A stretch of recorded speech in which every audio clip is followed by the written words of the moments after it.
Hi friends, నేను మీ Rajani. Welcome to my channel. ఈరోజు నేను మా ఇంట్లో జరిగిన వరలక్ష్మి వ్రతం మీతో షేర్ చేసుకుంటున్నాను. నాకు అమ్మవారిని చీరతో అలంకరించాలని అనిపించింది. అందుకని ముందుగా ఒక చీర తీసుకుని దాన్ని అడ్డంగా ఫోల్డ్ చేసుకున్నాను. తర్వాత చీరను ఒక సైడ్ నుంచి కుచ్చులు పెట్టుకున్నాను. అన్ని కుచ్చులు నా చేతుల్లో పట్టడం లేదు. అందుకని బట్టలకు పెట్టే క్లిప్స్ సహాయంతో నీట్గా కుచ్చులు పెట్టుకున్నాను. అయితే వరలక్ష్మి వ్రతానికి ముందుగా నేను అమ్మవారికి 2 చీరలు తెచ్చాను. ఒకటి అలంకరణకు, మరొకటి తాంబూలంలో అమ్మవారికి సమర్పించడానికి. అలాగే జాకెట్ పీసులు, బంతి పువ్వులు, మామిడాకులు, లక్ష్మీదేవి ఫోటో, అమ్మవారి రూపు, గాజులు, రాగి చెంబు, బియ్యం, తమలపాకులు, అరటిపండ్లు, నైవేద్యాలు, కొబ్బరికాయలు, పసుపు, కుంకుమ, గంధం, వక్కలు, ఆవు నెయ్యి, అక్షింతలు, ఒత్తులు, కర్పూరం, సాంబ్రాణి, దీపపు కుందులు, తెల్లని వస్త్రం, ఖర్జూరాలు, తెల్లదారం, చిల్లర డబ్బులు, విడుపులు మొదలైనవి తీసుకున్నాను. నేను అమ్మవారిని అలంకరించేటప్పటిది వీడియో మిస్ అయింది ఫ్రెండ్స్.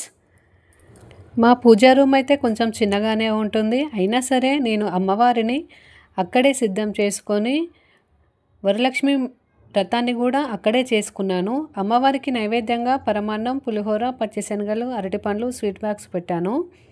ముందుగా అమ్మవారికి తాంబూలము, తర్వాత తులసమ్మకు, అలాగే మా ఇంటికి వచ్చిన ముత్తైదువులకు తాంబూలం ఇచ్చి వాళ్ళ ఆశీర్వాదం తీసుకున్నాను. తర్వాత మా ఆయన ఆశీర్వాదం కూడా తీసుకున్నాను.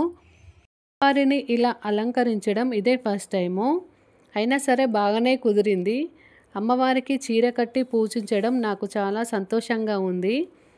ఆ వరమహాలక్ష్మి అచ్చంగా మా ఇంట్లోనే కొలువు తీరినట్టు అనిపించింది ఫ్రెండ్స్. వరలక్ష్మి వ్రతాన్ని ఎక్కువగా అంగులు ఆర్భాటాలకు పోకుండా మాకు ఉన్నంతలో చేసుకున్నాను నేను.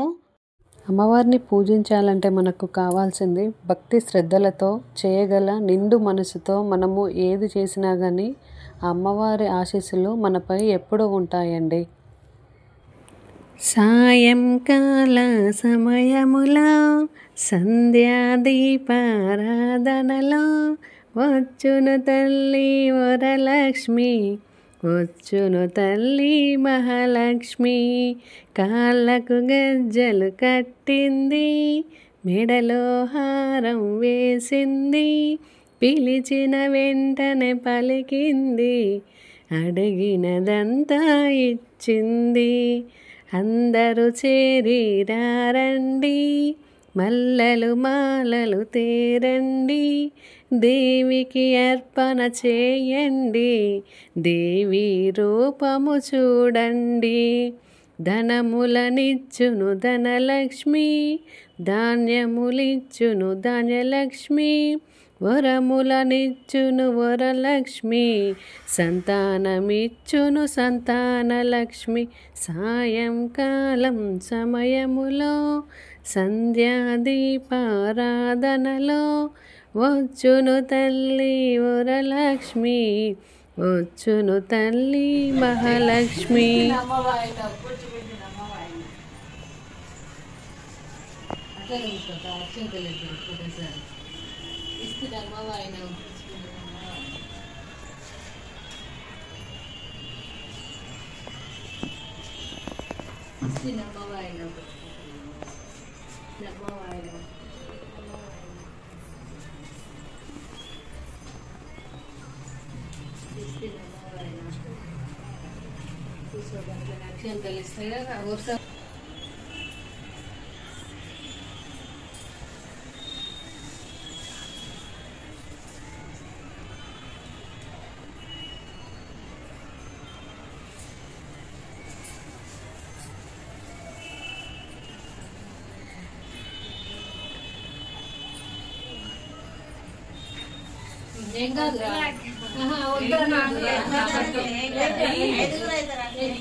ఫ్రెండ్స్, ఇది మా ఇంటి వరలక్ష్మి వ్రతం కథ. వీడియో లైక్ చేయండి, మీ ఫ్రెండ్స్ అండ్ రిలేటివ్స్, ఫ్యామిలీ మెంబర్స్కి షేర్ చేయండి. తప్పకుండా సబ్స్క్రైబ్ చేసుకోండి ఫ్రెండ్స్. బాయ్.